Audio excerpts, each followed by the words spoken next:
so this week I got to marry the love of my life. Can I have one?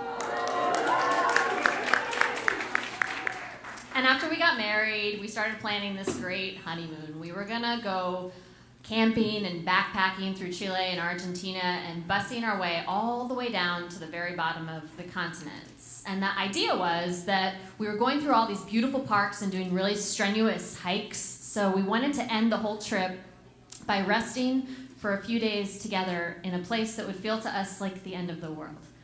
So I want to tell you guys about some people that we met down there.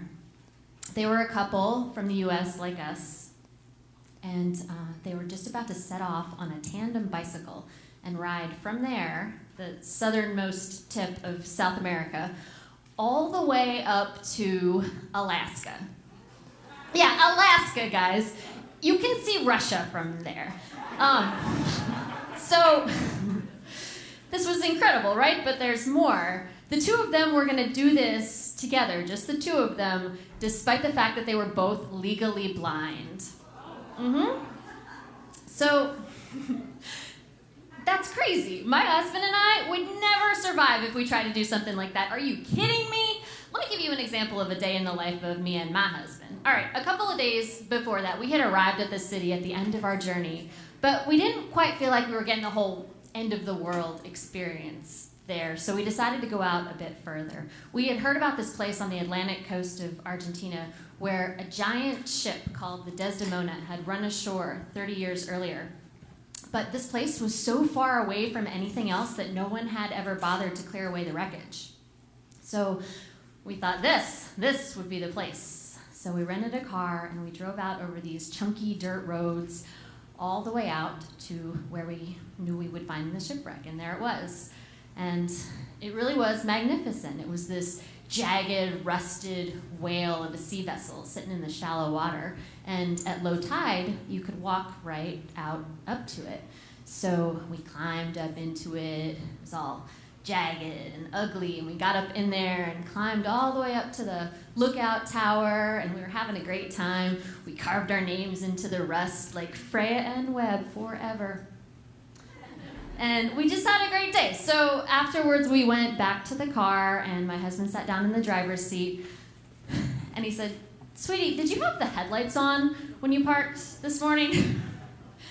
And I had left the headlights on all day while we were having our little adventure out at the most remote, desolate place that we could find on the entire continent.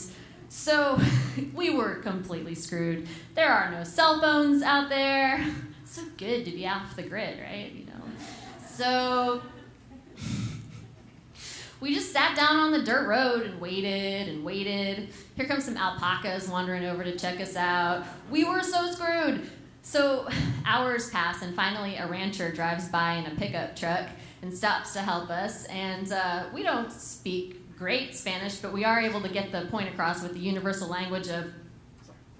So we survived that time, but I'm telling you, we would never have made it if we tried to do a bike ride like these people were planning. I mean, seriously, why would anybody try to do a bike ride like that? Well, the couple on the tandem bike explained it to us. They said that they had planned out their route to stop at schools for the visually impaired in every country along the way, because when they were kids, they had a lot of times been made to feel like they'd never be able to live independently. So they wanted these kids to see that they had done something extraordinary, and they wanted to tell them about the experiences in their lives that had helped them to become strong and confident. So I want to tell you that I followed their blog all the way, and I'm so happy to say that in the summer of 2013, they did make it safe and sound on their tandem bicycle in Dead Horse, Alaska.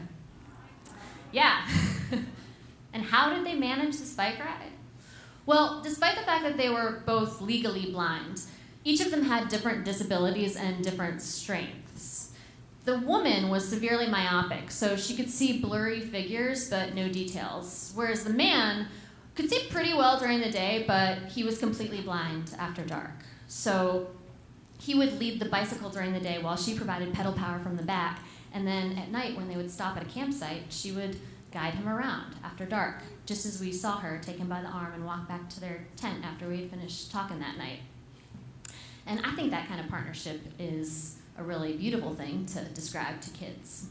And it was also a really great thing to tell to us newlyweds. My husband and I are really different, but we do see more together. And that doesn't mean that our lives have been free from calamity. But, baby, I just want to say thanks for being cool about the headlights thing and a lot of other things. I love you so much, and I would still follow you to the end of the world.